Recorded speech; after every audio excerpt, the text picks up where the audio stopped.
Emergency alert. Threat level severe. This was no normal Amber Alert. I woke up to the sound of my phone making a tone I've never heard before.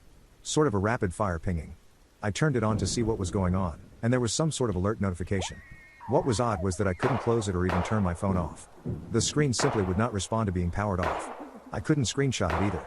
All functions other than scrolling were disabled. But this is what it said. Alert reports of an anomalous signature on radar were reported near your location. Advisory, stay indoors. Bring all house pets inside. Turn off all noise-making devices. Seek shelter in basements or rooms without windows or doors to the outside. Emergency services are suspended until further notice. Threat level is severe. Obey all instructions to prevent unnecessary loss of life or property. Now obviously this was pretty effing concerning. It's late in the season for any large storms, but it's not unheard of, and we've had tornadoes here before. I could hear rain on the windows and the sound of wind, so I grabbed my 3 cats and took us down into the basement with some food and a sleeping bag. My basement is cramped and full of all kinds of junk, and I wasn't thrilled to be spending time down there. The alternative was clearly not an option. While the cats wandered around digging in boxes and knocking things over, I had time to sit and read the alert over again, which is when things started to seem strange. I must have missed it the first time, but now I noticed the warning to turn off all noise-making devices. Television at full blast, you'd certainly be able to hear a tornado coming. I only realized something was really wrong when I looked closer at the actual alert itself. The interface of the warning wasn't one I recognized. The border wasn't consistent with any apps or the OS. It had clearly been opened by a third-party app, but I wasn't sure which one, or how it could have done so. I wondered if it was a virus. I had to work in a few hours, and I didn't want to stay awake for nothing. Leaving the cats downstairs, I went up and turned on the television in the living room. I wasn't really sure what to expect, but I couldn't help feel another jolt of fear when that same message popped up in a traditional emergency broadcast. That awful klaxon made my heart rate spike, so I turned it off and went back to the basement to wait it out. I sent my boss a text on my old pay-as-you-go, which seemed to be unaffected for whatever reason, letting him know I might not make it in that day. As it turned out, he was also in his basement. He could hear what sounded like heavy rainfall and wind outside. We wished each other well, agreed that work would be cancelled, and went back to waiting. The cats settled in various places, and I curled up in my sleeping bag and fell asleep. We all woke up at the same time, about an hour later. It wasn't as much a jolt as a slow, confused awakening. Something wasn't right. The cat's eyes were wide, their fur puffed up. One, my oldest girl, had her eyes locked on the filthy little window at the far corner of the room. I was absolutely overcome by a palpable sense of dread, but my frantic glances around the room were fruitless. The cats began to hiss, all of them looking at that window now, but I couldn't see anything except darkness. I turned toward the stairs and the change in direction allowed me to hear something below the growling and hissing. A very low hiss. Not like static, but like the sound of blood flowing through your ears when it's quiet. It was incredibly unsettling to hear it coming from an outside source. It was such an intimate, familiar sound, and hearing it that way was wrong. Very, very wrong. And I could also hear, bizarrely, what sounded like calliope music. At this point I was convinced I was losing my mind, or having an incredible, lucid dream. But when one of the cats leapt from a box to fly across the room and under the stairs, I realized what it was. I ran to the box and tore it open.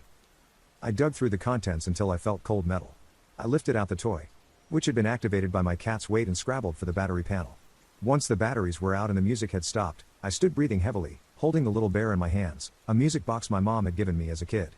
The bear, rosy-cheeked, smiled up at me, and I thought I would scream. The hissing noise was louder here, oppressive. It blocked out everything, even my breathing. I've heard the phrase, paralyzed with fear, before, and I detested it, thinking of it as a clumsy exaggeration. But now, I realized, it wasn't. It was a very real feeling. The cats continued to growl and shriek. Though here in the middle of the sound, it was almost impossible to hear them. I had to turn around.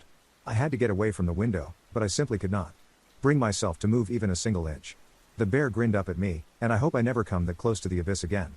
The feeling of your mind slipping into that endless chasm is something you don't forget. The bear was cold in my hands, the cats shrieked and howled, and the sound grew so loud I could feel it in my bones. The window rattled, pelted by rain and hail, and that endless hellish dark loomed closer and closer.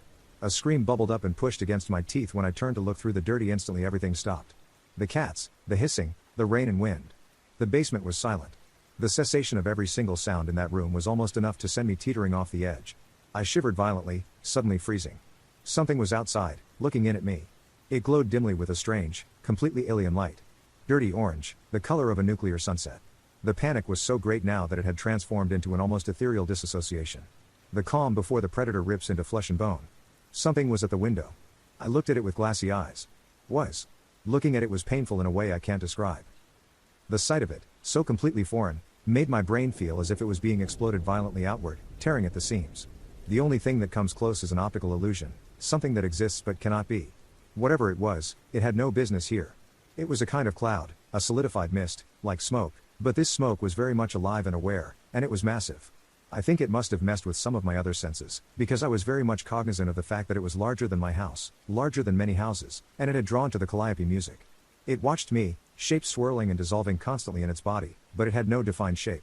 It flowed like water, slid down the window in rivulets that did not obey gravity, but instead searched for cracks in the glass. I was aware of time passing, a lot of time. What broke the spell was the sight of one of those drops discovering and worming its way through a hairline crack in the window frame. Paralysis became flight. In what felt like an instant I was pounding up the stairs, my mouth wrenched open in a silent howl. The cats swarmed up past me and were gone the moment the door was open.